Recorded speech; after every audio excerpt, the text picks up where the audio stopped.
what's up guys? Samahan nyo akong pumasok sa eskwelahan guys. Kasi malilit na tayo guys. Mag get ready with me na tayo guys. So papasok na tayo guys. So, ito na. At ito ng ating bag guys. Action. At hindi natin makakalimutan ang ating baon ng 1 bilyong dolyar.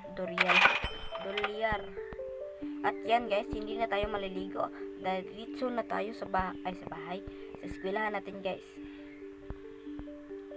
So anong sasakyan natin guys? Motor o sasakyan? I think sasakyan na lang guys para hindi tayo mainitan. Let's go! So ayan guys, nandito na tayo. Ipapart muna natin ang ating sasakyan guys. Drip. Ayan. Oop.